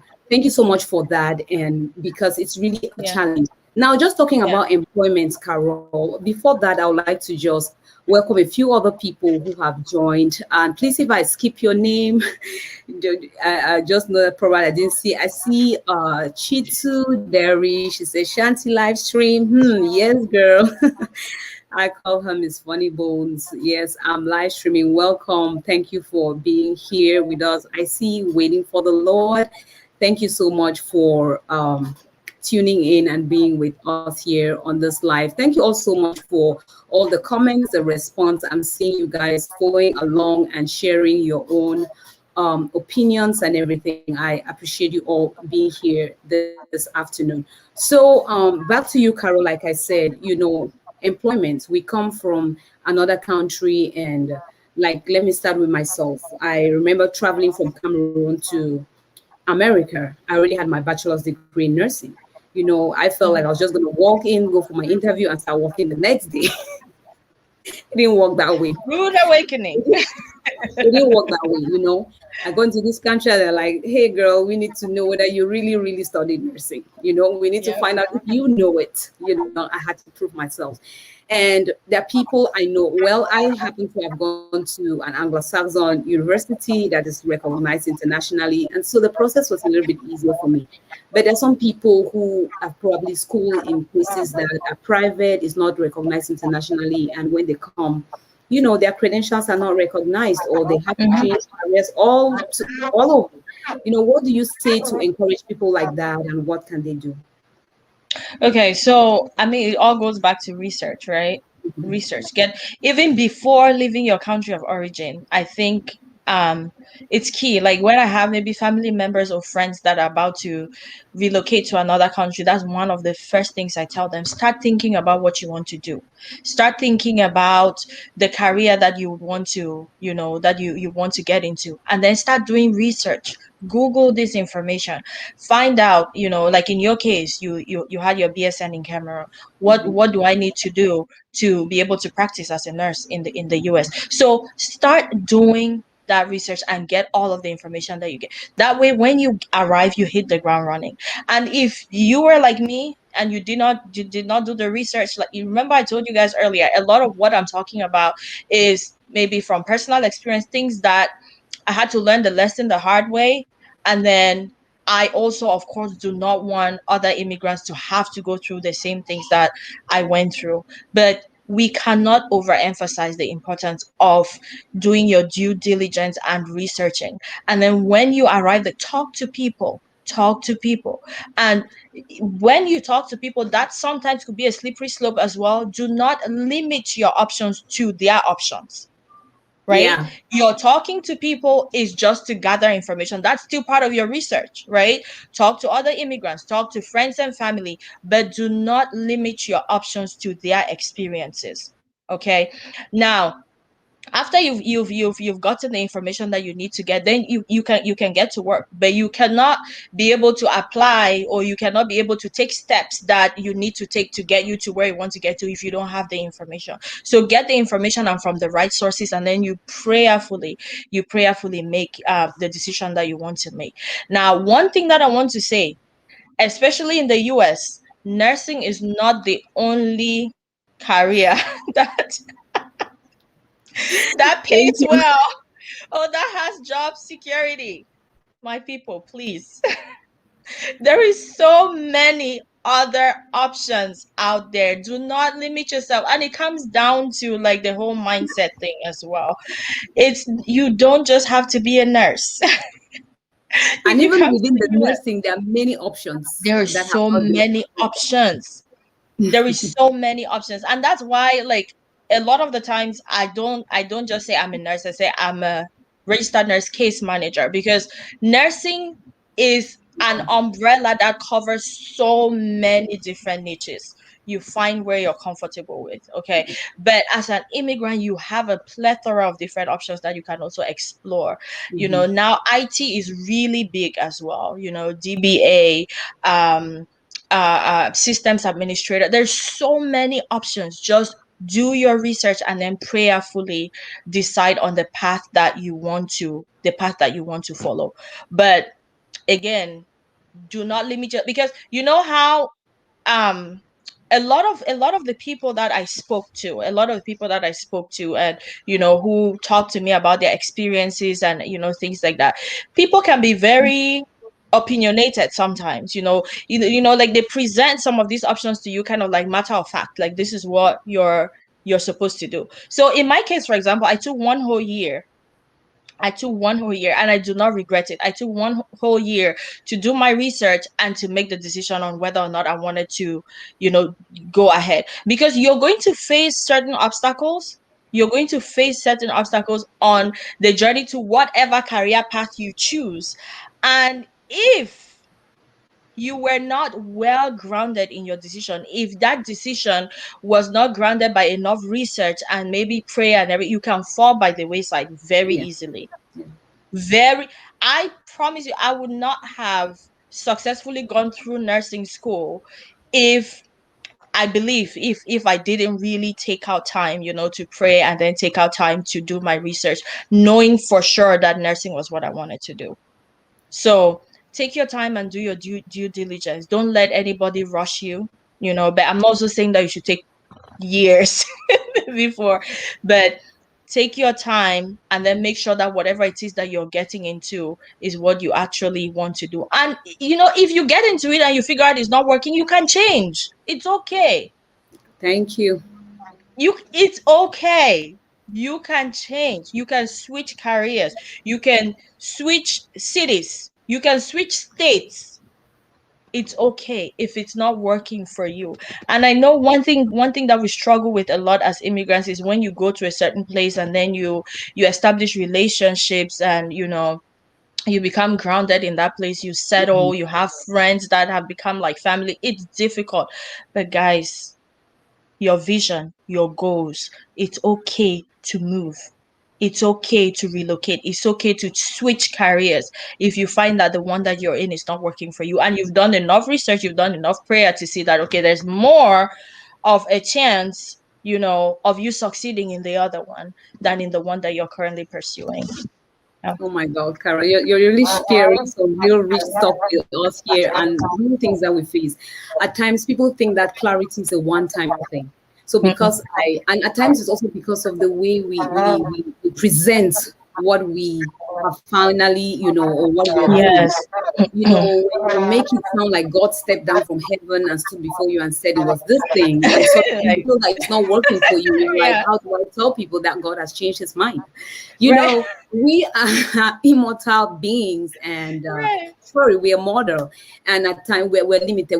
Carol, you and I can see a second from now. I didn't know I was going to be kicked out of this life, and I'll be going crazy here, like, guys, Right. where's the charger to this laptop? we don't see a minute from here. You don't see that That's right. embarrassment coming and none of those Mm-mm. things. And so we it's on our relationship with God, and as we're listening and hearing Him, and we're growing spiritually. And so the way we Yeah. hear Him, and again, all of these factors come into play, how clearly or not very clearly we see where we're going. So Yes. as you are improving and growing and discovering where you are, you'll be seeing that, oh my goodness, that things I see now, I'm like, why didn't I see this years back? But it was just part of the Right. right? So it is Mm-hmm. okay. Clarity is one step at a time. If you finally see that, oh, I thought it was this direction, but now I see it's this direction, you owe nobody nothing. Take that Yes. direction. People may sit behind and talk. I always tell people this thing is for talking. People will talk. Opinion. You Take can that use direction it. and do what works for you. That is Right. what. So if you're watching right now and you feel like you've been deliberating, should I relocate? Should I switch careers? Should I pick that menial job in the meantime? Should I drop this big job Okay. and take that menial one so that it can give me time to pursue this big thing? Do it. There have been times Do that it. people have changed. Carol, there have been seasons in my life where I took off work completely, stayed home Oh because I yeah. had a different project, my children, and other things, and then get back to work. All those changes here, some can take you fast, some can slow you down a little bit, but as long as it is intentional and you know where you're going, it will lessen that Exactly. burden of trying to please people. It will lessen that need for you to explain yourself all the time. At times the people who really deserve the explanation don't even ask. And They people don't. understand. There are Yes. a lot of those. And I think Dr. Boni said something here that is very good. She says, I totally agree to creating a support system. That's why we have communities, churches, etc., especially in a strange land. I know it's That's more right. of your own business, but we are social beings. Yes. Find the right people that understand you, grow you, put, like you said, the people you meet can make or mar you. Or So are you? the Ooh. people that you first meet when you immigrate, who are you surrounding yourself with? Are they people who are putting you down? Are they people who are telling you that this is the only path you can take, and if you don't take this? Are they people who are exposing you to other opportunities? How and Mm-hmm. where are you? If you're intentionally, the church you choose to fellowship, you will make a choice. Where you choose to Yes. live, where you choose to walk, what you choose to drive, everything will be intentional, and it will That's really help right. with the employment issue. But what I wanted to ask is also that, what will you say to, because like we're talking here, there are some people who want to go ahead with these big things, but for now they need to put food on the table, before they pursue those things. I think I've just Mm-hmm. mentioned. So what will Yeah. you Yeah. say to people like that? So Immigrants who have moved, they've just moved, and I'm still trying to work on all these things you people are telling me. How do I right. do from now to keep myself? Yeah. I So think somehow and you I think answered. yeah, and I just with that I just want to piggyback on what Dr. Bunmi also said, you need support. As an immigrant, do not isolate yourself. Mm, That's not a good idea at all. But as you're finding the support, find align connect yourself with people whose values align with your values too. mm, And when I just arrived, the jobs that I had, the first few jobs that I had, I got the information from other immigrants. mhm, I got the information about those jobs from other immigrants as well. And then if you're a student, for example, talk to your international office. Actually, your international office should know your name. I yes. cannot emphasize this enough because they get so many opportunities pertaining to immigrants. There are people in the community or there are organizations in the community that contact the international office of a lot of schools, and they're like, we have these opportunities. Do you have a student that you feel? So your international office should know Mm, your name. That way, yeah, when some of those opportunities come up, you're the first person that they you contact. think about it. Now, of course, it's going to be left. It's going to depend on whether or not you want that opportunity, but at least you have choices right there. Mm, And they also have some, because it's their job. It's their job to make the life of the international student or the life of the immigrant easier. So they know about resources that are available in your community. Reach out to them, talk to them, talk to other immigrants, connect with a church, connect with other organizations in the community that support immigrants. Go out of their way to support immigrants. And then in terms of maybe finding a job, there are so many um in the US, for example, there's so many job boards that you have out there. Indeed, I've used Indeed quite a bit. You have Career Builder, you have Yeah, LinkedIn. glass door. Yes, Glass door. Glassdoor. Mhm. So use all of those platforms, to find you a job. But then I still go back to the whole idea of make sure you know the requirements of your visa status. Know the requirements of your visa status. Are you actually allowed to work? Are you allowed to work full time? And if you're allowed to work full time, it's Take not even just about getting that main job. Also consider, I'm very big on getting a side hustle. If it works for you, try to get a side hustle. I'm not talking about a side hustle where you're doing another backbreaking job. No, you can have a main hustle, and then you find a side hustle that will require not as much effort, but that could also provide you a financial cushion. I think that is very key because as immigrants, you're in certain careers, certain professions where job security is high, but there's never a guarantee. yeah. There's never a guarantee. And this is not just an advice that I give to just immigrants, to anybody in general. If you can have a side hustle, something that you can fall back on, just a form of residual income for you, it really, really, really helps. So consider that as well. Now, connected to the whole employment aspect as well, I'm very big on preparation. I'm very big on planning. Okay, as an immigrant, at the back of your mind, you have to understand that it's not okay for you to be average. It's not Hmm. okay for you. Yes, it's not okay. And that may seem like a tall order, but I feel like once you have that at the back of your mind, it puts a demand on you. If you're in school, it's not okay for you to be average. There may be extenuating circumstances. Sometimes you have kids and you have things pulling at you from different directions. But at least if you seek, you know, if you seek excellence and you try to the best of your ability to hit excellence, Yeah. even if you don't hit the highest echelon of the excellence, you may fall just below it, Yes. but Your have best. excellence as your best. Have excellence as your goal, because guys, if you're in a country, why should they hire you over maybe a citizen of that country, right? And even a lot of, not even a lot, in the US, for example, organizations that apply for maybe a work permit, H-1B, or apply for the permanent residence for job seekers, that's one of the things the USCIS asks them. Why are you giving this job to an international and not to an American citizen? So they have to Mhm. prove above and beyond why you are better in terms of what you bring to the table than an American citizen. So have that at the back of, it's going to save you.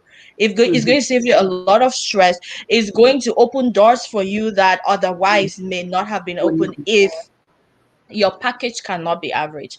And even if Mhm. you went to school and you didn't hit that excellence, or your results are average, package your CV in a way that makes you stand out.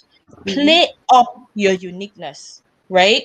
So even if you didn't hit the second class opera or the first class and everything, play up your uniqueness. Do you speak more than one language?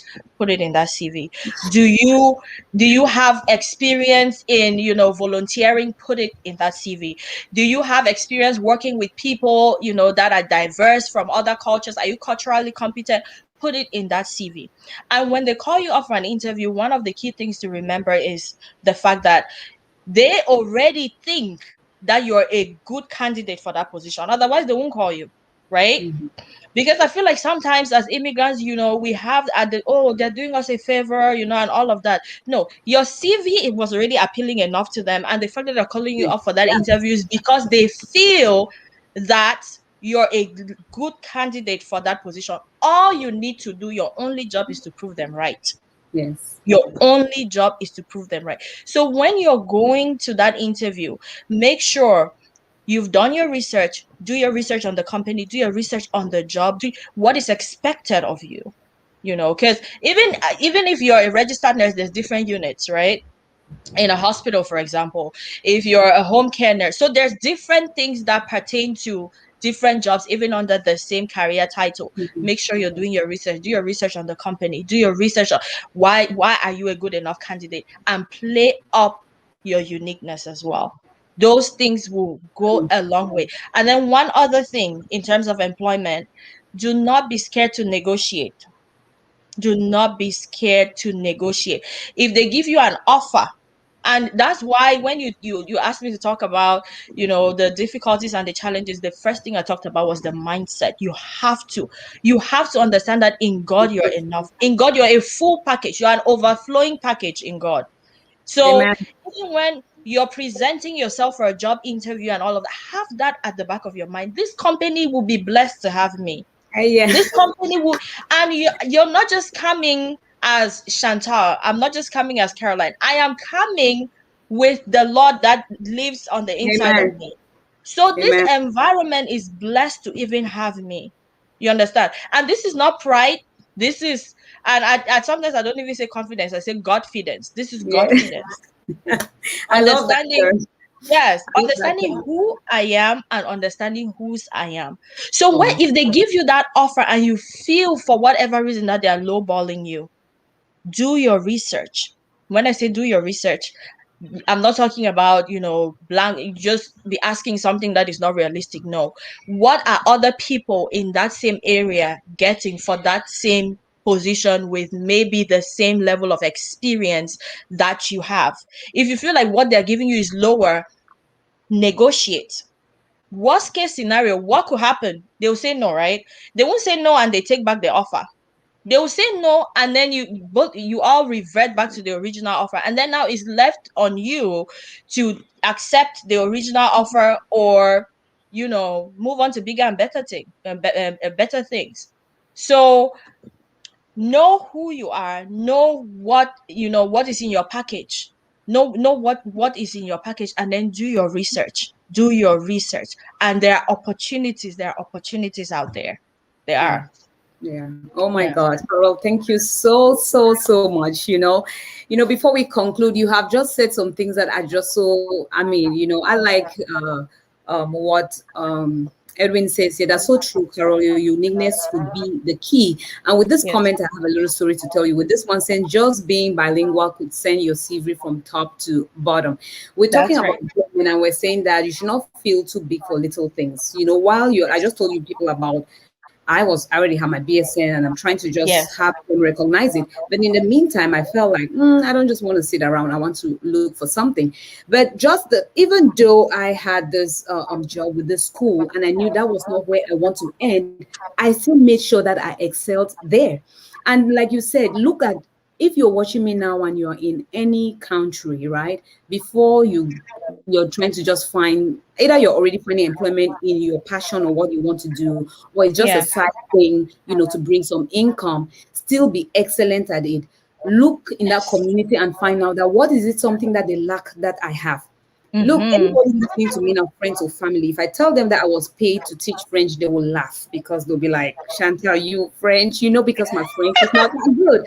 But there Right. was somebody out there ready to pay me for the little French I knew Look at because that. that employer wanted me to teach it to toddlers. So she wanted just certain basics and she was ready to pay me for it. And I Mm. can give you a million examples of people that have had, even nurses or whatever, people that have had other advantages just because they are bilingual, trilingual. So if I'm listening Right. to everything we are sharing here, it comes down to what mindset. And then it Mindset. comes down to knowing what you want, like seeking clarity and Right. finding that clarity. And then it will put that demand on you and go for it without fear. Mm-hmm. Not because you trust in yourself and in your strength, because you have Godfidence, the new term that Carol has taught us Right. today.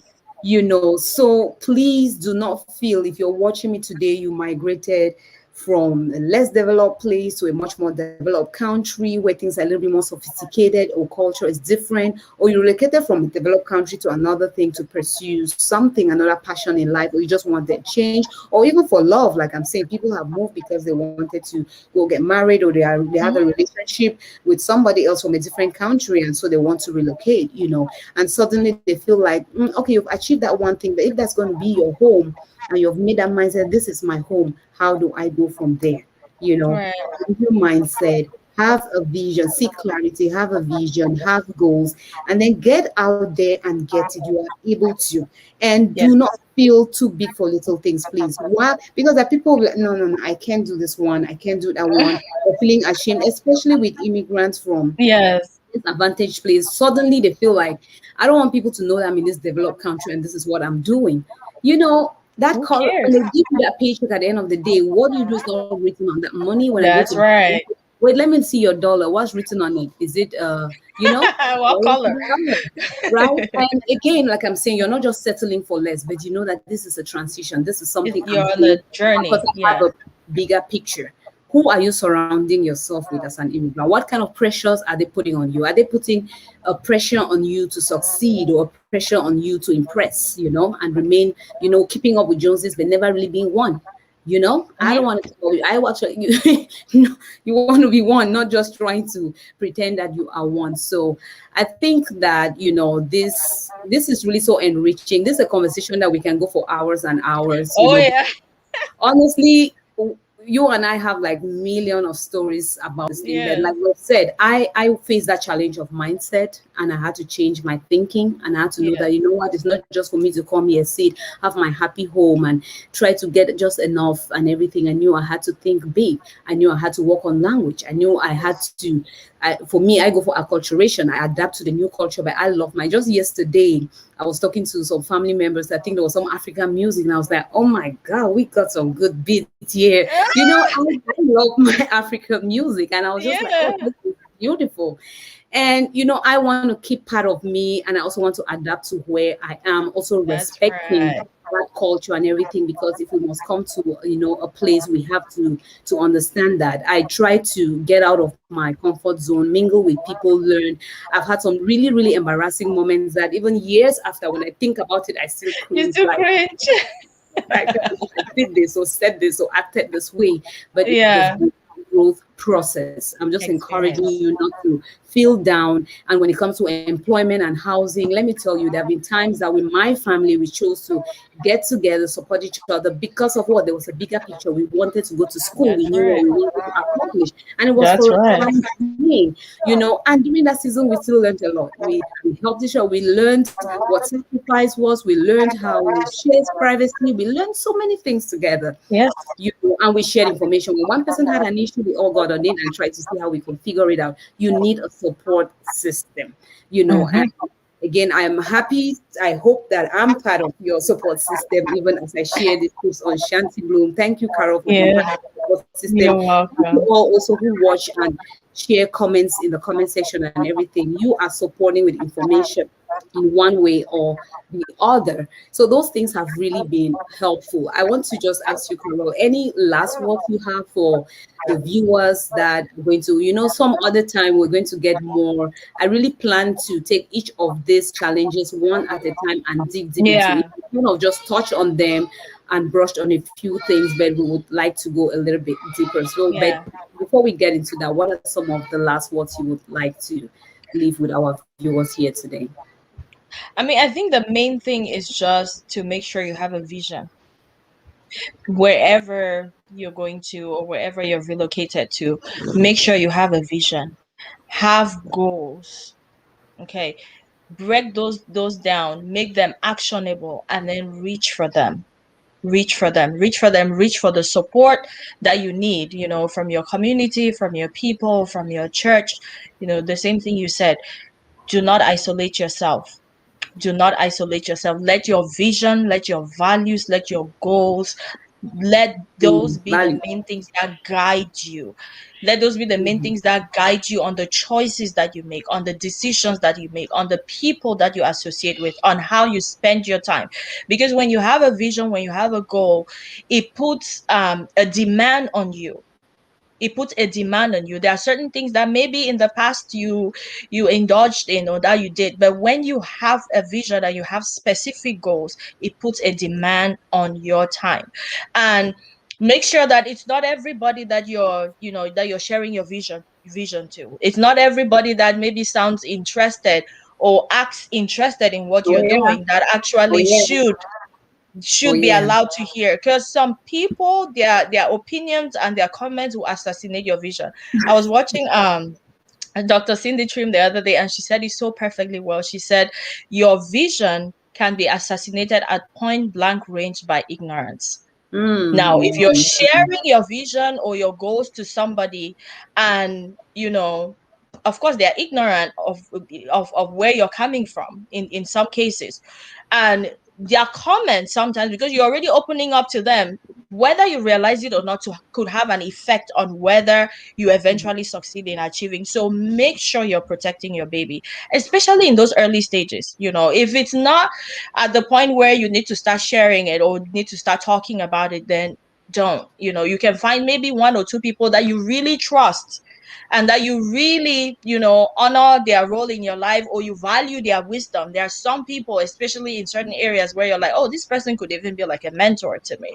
You could open up to them if you feel that way. But for the most part, make sure that you have those visions that align with the vision that aligns with your values, and you have your goals and you're reaching for those goals. Like, we need to get busy, and we need to get it. We need to get it. Yes, we need to get busy. Oh my goodness. Carol, people are just so appreciative of this. Kina Africa Creation says, thank you so much. Kayo, Mama, Inspirational by Mary says, thank you so much. A lot of people are saying you are really, Godfidence, Caroline. Yes, I hear you. What you're sharing here is really just blessing a lot of people. Efakito TV says, Godfidence. That's our new word. I'm going to put it up. That's our Godfidence. Yes, we need confidence, and That's that right. it's just amazing. Teacher S Higgins says, awesome information. This is really awesome information. And Arlene says, you both are amazing, very relatable topic. After today, I will make it a mission to be confident in everything I set my mind. Amen. Love it. I love it when I hear Hallelujah. I read comments like this. Thank you, Caroline. Thank you too so much. You're I'm so welcome. appreciative of this conversation today. And viewers, I know we can even dig so much more on it. You can connect with me on social media, or even still leave it on in my channel. The things that you still feel you want us to talk more about even in this topic, and we're going to look more on it. Like I said, I'm considering really breaking each challenge at a time, and so that we can look into it. I may actually look at US specifically for where I am and do a little research. Why not, Carol, about other countries, and we can also bring That's that right. out, because like Dr. Boonmin said, she says that I love the buffet of information you're sharing. It is applicable here in the UK as well. Thank you, Chantal and Carol, for putting this together. So what You're we're saying welcome. is others can still apply, That's in right. the other countries where they are. So people, like I always tell you, people, 1 year from now, let us go a step further. You are not That's right. too big for little things, and you're not too little for Little for big big things. things. Whoever you mingle around and you're keeping yourself with, let it be people who are helping you to stay on track, to be, have the right mindset, and who are not closing you up. There are so many opportunities out there. So Look at your many. talents, the things you have that community needs. Don't let everybody not tell you that it's only nursing. Let everyone not tell you it's only IT. And because sometimes when they tell you that that is all that is out there and you don't fit in that box, then you feel left out. Not everybody That's feels right. the nursing or the schooling and everything. That people with great talents, that when I look, I'm just like, oh my goodness. Just yesterday I saw talents and I'm like, this earth is rich. Like, it's rich with Right. things. And that person may not be book smart, but you can't That's even right. measure up with that talent or that skill that they Mm-mm. have. Do not limit yourself because somebody No. tells you must go to school in order to succeed, or you want No. to pursue your career in something, and someone say, oh, that one's not going to really help you. No, go ahead in whatever you want to do. Thank you all so much, viewers. I can't thank you all enough for being here today, taking the time to stay all through, sharing your comments. I really just appreciate you all for being here today. Please, if I kind of maybe did not notice you and skipped anything, please be understanding as I'm talking and looking through. But I think I really reached out to a lot of the viewers. We'll be having more live streams. Remember, I promised you guys this is a series I'm doing on some challenges, and there'll be many other relatable challenges that people face in life that holds them back. We have to look at Mm-hmm. immigration, but there are so many other challenges, even singlehood, it's like single Oh is yeah. single, it holds people back. What about people, that who have labeled certain status and we feel like those people, and they cannot dream. If I'm a widow, I can't dream. If I'm single, then what, I can't, I don't know where I fit in purpose, Yeah. or barrenness. We're going to look at so many things, and we're going to see many more great people like Karen and Kamga here on the live stream to, for us to have this beautiful conversation. So, Carol, if somebody wants to connect with you, know more about you, what you're doing, even in your digital business, and just to have some Mm-hmm. more, because please, people, ask her questions, especially if you are in Yes. school and you have some questions about Yeah. immigration status and some other things. Ask Carol, she will give you those answers. So, how can they find you? So my personal Facebook page is Carol and Kamga. If you just search on there, you'll find me. And then I have two YouTube channels. I have my Africanfoodboss TV. Mhm. That's mainly for my food, and that's one of the things I was talking about, like the side hustle, getting a side hustle, monetize your hobbies, monetize your Good, talents, things that good. that will not take too much extra time, or veer you off course. If you can monetize those things, do that. So Africanfoodboss TV on YouTube, and then I also have Breaking Barriers World on YouTube as well, where I just share inspiration for immigrants. I talk about opportunities out there for immigrants, different visa status, if you want to immigrate even to another country, just the things like that. So if you're an immigrant, if you know an immigrant, if you're an acquaintance to an immigrant, then this maybe you resonate with that, so you can check that out. And then I am a digital business owner as well. You can check out my website, or you can just even DM me on Facebook or on Instagram. My website for my digital business is www.kisheridigital.com, and it's also like an amazing side hustle. So if that's something that you are looking for, then I will be glad to provide you with more information on that. Oh, thank you so much, Carol. So I'm going to be leaving all of those informations. I'm going to leave in the description box so you can come back anytime and get that information about Carol if you want to. And I think I see a few more people. Yeah, my mom is here. Hello, Oh, hi, Sharon. mommy. From Base. Happy you are still on. Yes, we didn't intend to go this long, but we Right. found out the things that God wants us to put out there, that information is important that we put it out there. So welcome. I'm glad you were able to make it. Okay, thank you. Also, that is it for today's live stream. I hope you enjoyed it. Tell me which was your favorite part or the best information you got from this discussion of today, and which of these challenges do you identify with the most. And we would also love to see what are your own opinions or your own strategies, tips and hacks, and tricks that you use to overcome these challenges. Sometimes the best conversations are in the comment section after the video is all over. So get those conversations rolling in the comment section. And as you click out, do not forget to click the like button, and do not also forget to share so that others can watch and be blessed. Thank you all so much for being here. Thank you, Carol, for taking the time to Thank be here with you. me. God bless you. Bye God bye. bless you. Bye.